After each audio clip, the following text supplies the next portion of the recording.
L-investiment fl-isptar ta' Għawdex qed iħalli l-frott e kif il-pazjenti qed jinqdew aħjar fosthom bis-servizz tal-helikopter ta' emerġenza.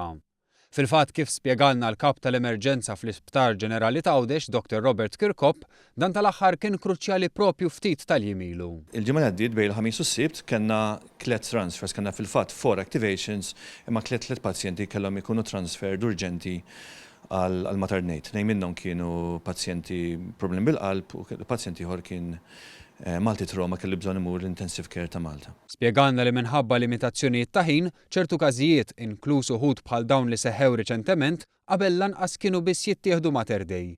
Minflok, il-pazjenti kienu jingħataw trattament differenti f'Għawdex stess. Ovvjament ħabba l-fatt li dawk kellhom jitilqu minn Mater Dei u l-helikopter kien jitlaq mill-airbase ġo ħalluqa, ovvjament il-ħin dejjem kien se jkun ħafna iktar minn hekk. Fil-fatt ċertu time critical transfers ma kienux isiru dak iż-żmien. Fil-fatt fil-passat f'każ ta' emerġenza f'Għawdex li kellu jinġib Malta kien jitlaq tim mediku minn Mater Dei lejn San Luqa fl-istess waqt li l-helikopter tal-Forzi Armati kien jitlaq minn Ħalluqa għal San Luqa wkoll. Dawn mbagħad kienu jitilgħu Għawdex, jiġbru l-pazjent u jmorru lura Malta. Issa bil-helikopter miġjub minn Vitals Global Healthcare li jinsab stazzjonat f'Għawdex f'temp sabiħ pazjent jasal f'Malta fi ftit inqas minn 10 minuti.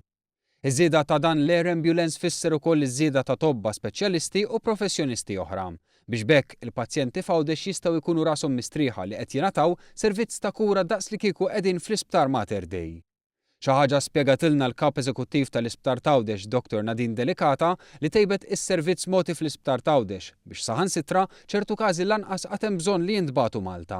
Aħna żidna numru ta' riżorsi umani, żidna wkoll investejna wkoll f'tamir mediku u kemm jista' jkun aħna nippruvaw li min jinqeda l-Isptar ta' Għawdex nippruvaw kemm jista' jkun inżommuh l-Isptar ta' Għawdex. Ovvjament jibqa' dawk is-setturi li mhumiex rappreżentati fl-Isptar ta' Għawdex fejn il-pazjenti jridu jintbagħtu l-Mater Dei. L-investiment privat fl-Isptar ta' Għawdex bekk mhux biss qed ifisser tisbieħ estetiku imma tamir aħjar u iktar ħaddiema b'servizz li tjieb fosthom fl-emerġenza u taqsima ta' kura intensiva. Delikata sostniet li tragward li jmiss għall-Isptar ta' Għawdex huwa l-akkreditazzjoni tal-Joint Commission International, ċertifikat ta' kwalità u sigurtà fil-kura mogħtija lill-pazjenti, ċertifikat li għalih qed jinvestu bisħieħ fl-impjiegi u t-taħriġ ta' riżorsi umani u b'tamir mediku modern. Però ir-riżultat diġà qed jinħass, mhux biss fin-numri, imma anke fir-rispons mhux biss tal-pazjenti imma anke tal-ħaddiema.